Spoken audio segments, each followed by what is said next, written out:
એક ગાઢ જંગલમાં એકલવ્ય નામનું એક નાનકડું પક્ષી રહેતું હતું. એકલવ્ય દેખાવમાં સામાન્ય હતું.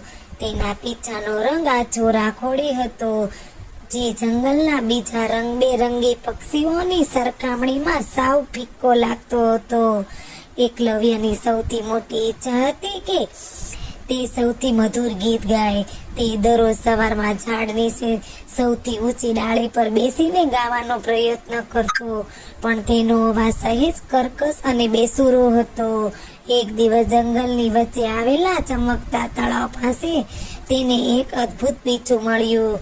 તે પીછું એટલું ચળકતું હતું કે તેમાં ઇન્દ્રધનુષ્યના બધા રંગો દેખાતા હતા.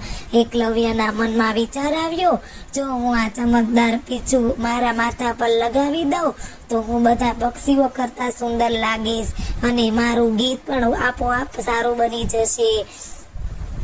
એકલવ્ય તે પીછું પોતાના માથા પર કાળજીપૂર્વક ગોઠવ્યું. હવે તે જંગલનું સૌથી આકર્ષક પક્ષી બની ગયું. બધા પક્ષીઓ તેને જોવા લાગ્યા અને તેની સુંદરતાના વખાણ કરવા લાગ્યા. ઉત્સાહમાં આવીને એકલવ્ય ફરી ગાવા માટે ઊંચી ડાળી પર ગયો. તેણે શ્વાસ લીધો અને ગાવાનું શરૂ કર્યું, પણ અફસોસ, તેનો અવાજ આજે પણ એવો જ બેસુરો અને કર્કશ હતો. ચમકદાર પીછું તેના અવાજને મધુર ન બનાવી શક્યું. બધા પક્ષીઓ હસવા લાગ્યા. એકલવ્યનું દિલ તૂટી ગયું. તે ઉદાસ થઈને એક ખૂણામાં બેસી ગયું. ત્યારે એક નાની ઘુવડ તેની પાસે આવ્યું અને બોલ્યું, બેટા એકલવ્ય, સુંદરતા બહારથી નથી હોતી, સંગીત પીછામાં નથી, પણ આપણા આત્માના હોય છે. તું આજે અવાજને મધુર બનાવવાનો પ્રયત્ન કર, નહીં તે તારા દેખાવને. ઘુવડની વાત એકલવ્યને સમજાઈ ગઈ. તેણે ચમકદાર પીછું ફેંકી દીધું. તે દિવસ પછી તેણે બીજા પક્ષીઓ સાથે સ્પર્ધા કરવાનું છોડી દીધું. તે એકાંતમાં જઈને દરરોજ ગાવાનો અભ્યાસ કરવા લાગ્યો. તેણે અલગ અલગ સૂર શીખ્યા અને પોતાના અવાજ ખૂબ જ મહેનત કરી. મહિલાઓ વીતી ગઈ. એક સવારે એકલવ્ય ફરીથી તે જ ઊંચી ડાળી પર બેઠો.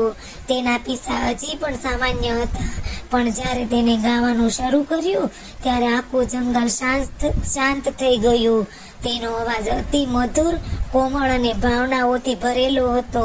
બધા પક્ષીઓ તેની પાસે દોડી આવ્યા અને તેના ગીતમાં વખાણ કરવા લાગ્યા.